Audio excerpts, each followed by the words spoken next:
कि जब चारों ओर अंधेरा छा रहा हो, कोई अपना न दिखाई दे रहा हो, केवल दुख ही दुख, अशांति ही अशांति, उस समय आप देखिएगा भारी से भारी संकट की निवृत्ति के लिए एकमात्र उपाय है। यदि आप भजन नहीं करते तो आप दिमाग में लिख लीजिए, चाहे अपनी नित्य डायरी में लिख लीजिए। आप एक बात पर विश्वास कर लीजिए कि आपको कोई भी सुखी नहीं कर सकता। यदि आपको कोई सुखी कर सकता है तो आप हैं। बिल्कुल घनीभूत अर्थात ठोस बात है, इसे समझ लेना। यदि आप अपने विचार के द्वारा, विवेक के द्वारा अधर्माचरणों का त्याग करके धर्म पूर्वक जीवन व्यतीत करते हुए भगवान नाम जप करते हैं, तो पूर्व पाप कर्म के अनुसार जब देह रचा गया तो उसमें जो प्रारब्ध दुख सुख का है वो तो आएगा, पर आपको परास्त नहीं कर पाएगा। और आगे आपके लिए महासुख है जो दुख और सुख दोनों से परे है। अखंड प्रसन्नता, अखंड आनंद, वो केवल आपके करने से होगा। उपदेश मिल सकते हैं, मार्ग बताया जा सकता है, आपको सहयोग मिल सकता है, पर चलना आपको होगा। यदि आप नहीं चले तो ये कहीं भ्रम हो कि मैं कहीं जाऊं और मेरी दुख निवृत्ति हो जाए, तो इस भ्रम को छोड़ देना आप। क्योंकि हम आप तो बहुत छोटे जीव हैं, अर्थात बहुत लघु तपस्या, लघु पुण्य वाले हैं। हम उन महापुरुषों की बात करते हैं जिन्होंने आजीवन ऐसा तप संचय किया, फिर भी उनके शरीर में भारी से भारी दुख देखे गए। ये दुख और सुख एक भ्रमात्मक इंद्रजाल है माया का, ना दुख है न सुख है। जैसे जो सपने सिर काटे कोई, बिन जागे दुख दूर न होई। ऐसे स्वप्न में तुम चक्रवर्ती सम्राट बन जाओ तो जगने पर तुम थोड़ी रहोगे, तुम जो हो वही होगे। हम भगवान के चिदानंद अंश हैं। ये भूल कर हम अपने को स्त्री पुरुष, अच्छा बुरा, धनी निर्धन, दुखी सुखी आदि आदि बहुत सा प्रपंच है, इसे हम अपने दिमाग में बैठा लिया है। जब तक आप ये प्रपंच नहीं छोड़ोगे तब तक आपको सुखी कोई कर ही नहीं सकता, क्योंकि दुखालयम नाशवान संसार का तो तुमने अस्तित्व रखा है। अगर ये किसी के दूर करने से होता तो स्वयं जगत गुरु परब्रह्म परमात्म तत्व भगवान श्री कृष्ण सामने हैं और अर्जुन को कह रहे हैं, मात्रा स्पर्शास्तु कौन्तेय शीतोष्ण सुख दुखदा आगमा पाइनो अनित्यास्तास्तितिक्षस्व भारत।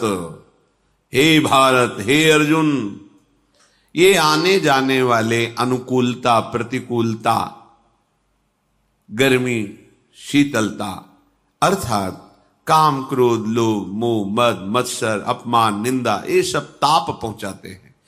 अनुकूलता सम्मान यश कीर्ति धन वैभव, मानी हुई मान्यता, ये सब शीतलता पहुंचाते हैं। ये उष्णता और शीतलता, अनुकूलता और प्रतिकूलता आने जाने वाले हैं। भगवान ये नहीं कह रहे मैं मिटा दूंगा, कह रहे तास तितिक्षस्व भारत। हे अर्जुन, ये तुम्हें सहना होगा। यदि तुम इसे सह गए तो तुम्हारे हृदय में ऐसी स्थिति प्रकट हो जाएगी कि फिर ये स्पर्श भी नहीं कर पाएंगे। सहने से तुम्हारी भक्ति बढ़ेगी, तुम्हारा चिंतन बढ़ेगा, तुम्हारा स्मरण बढ़ेगा, सत्य वस्तु के लिए, सत्य तत्व के लिए तुम सुखी हो जाओगे। बिल्कुल खुली बात। आडंबर नाटक पाखंड इसकी जरूरत नहीं है।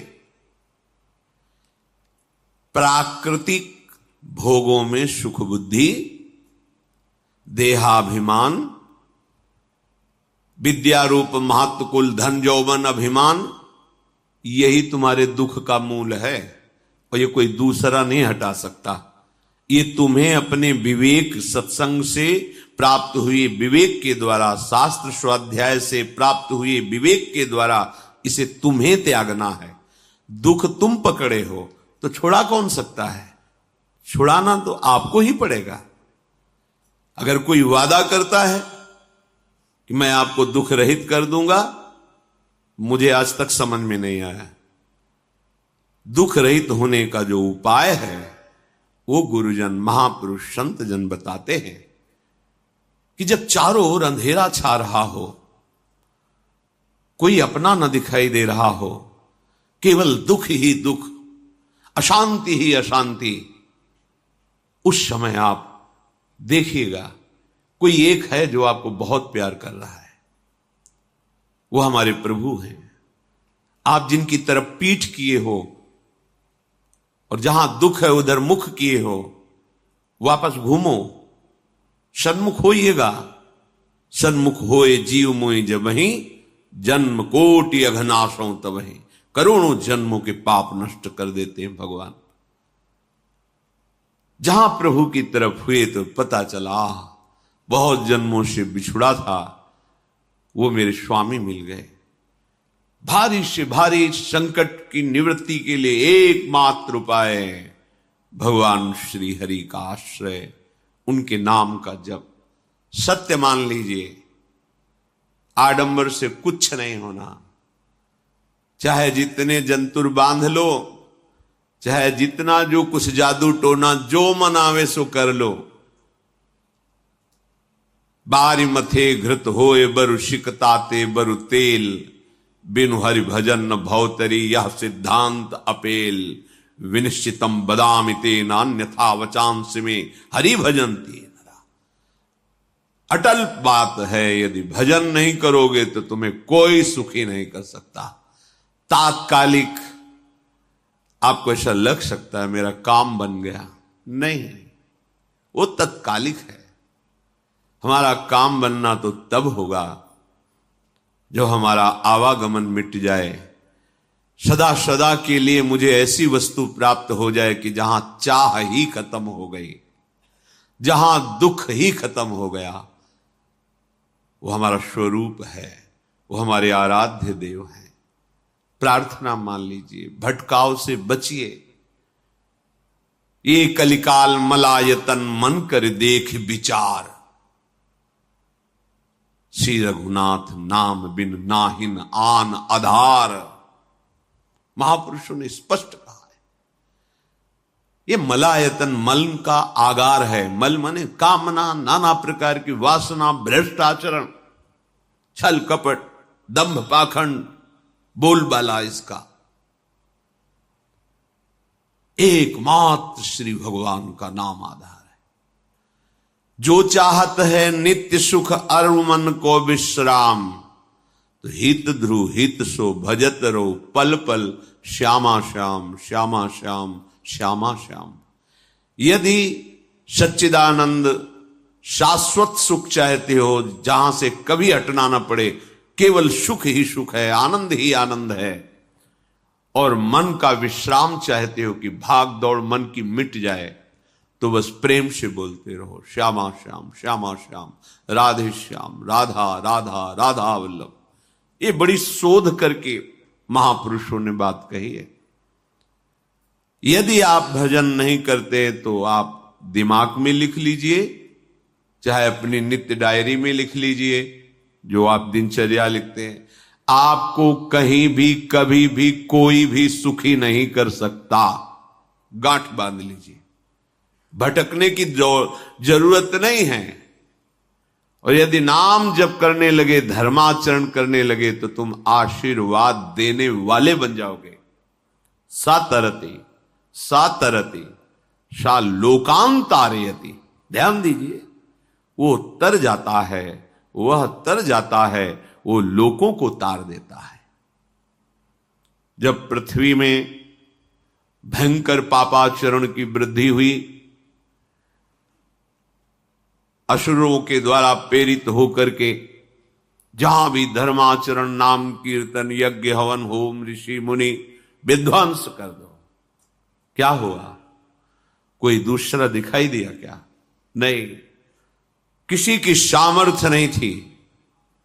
सब मिलकर के ब्रह्मा जी के पास गए, जो ईश्वर कोटि के महापुरुष, सबने ब्रह्मा जी से प्रार्थना की। ब्रह्मा जी ने कहा, हम भी जिनके सेवक हैं वही प्रभु अब हमारे दुख का निवारण कर सकते हैं। सोचो, आप किसी और से दुख निवृत्त कराना चाहते हैं? जिसने सृष्टि बनाई है, भगवान ब्रह्मा जी भी कह रहे हैं मैं जिनके सेवक हूं, वही प्रभु हमारे और आप सबके दुखों का निवारण करते हैं। तो आपको समझ में नहीं आ रहा कि एकमात्र भगवान श्री हरि ही हमारे दुख का निवारण कर सकते हैं।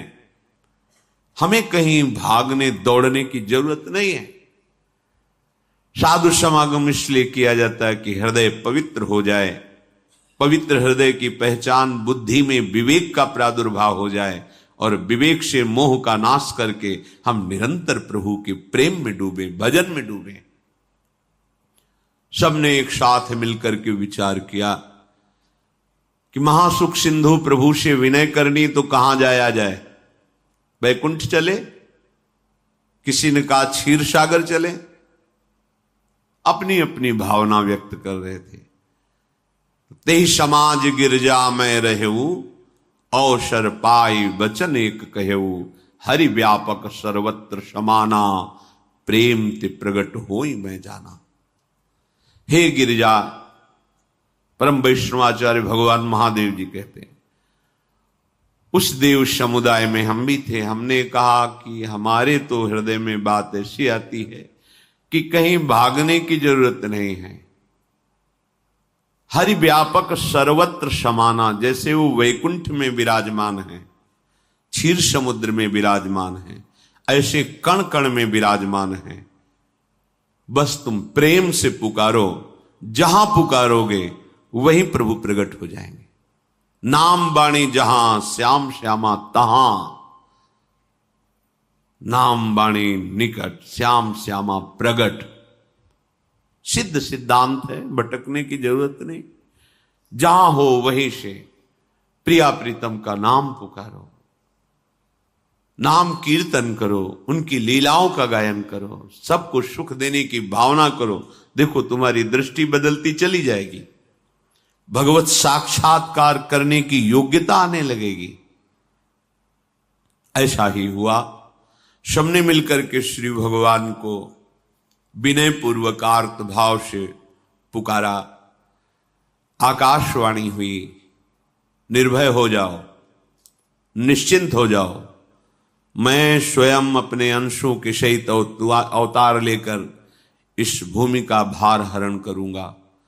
तुम सब बड़े बड़े जो देवता हो, जाओ हमारी लीला में सुख लेने के लिए सब ऋक्ष वानर आदि का रूप धारण करो।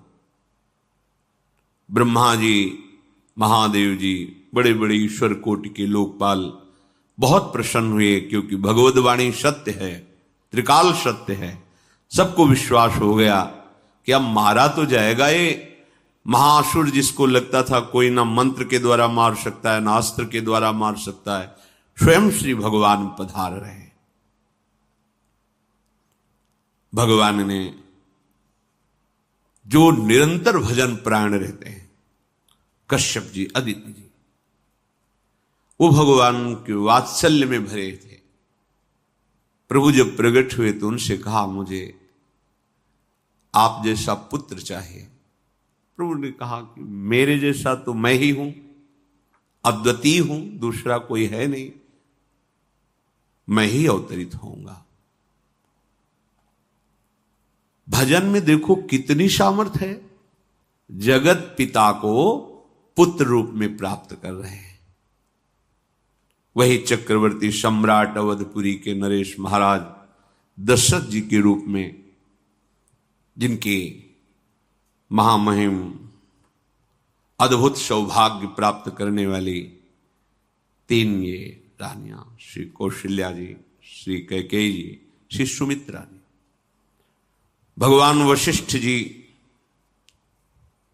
इनके गुरुदेव हैं। प्रायः बड़े बड़े महान जो राज्य पालक रहे, उनके ऊपर, राजा के ऊपर महाराजा विराजमान रहे।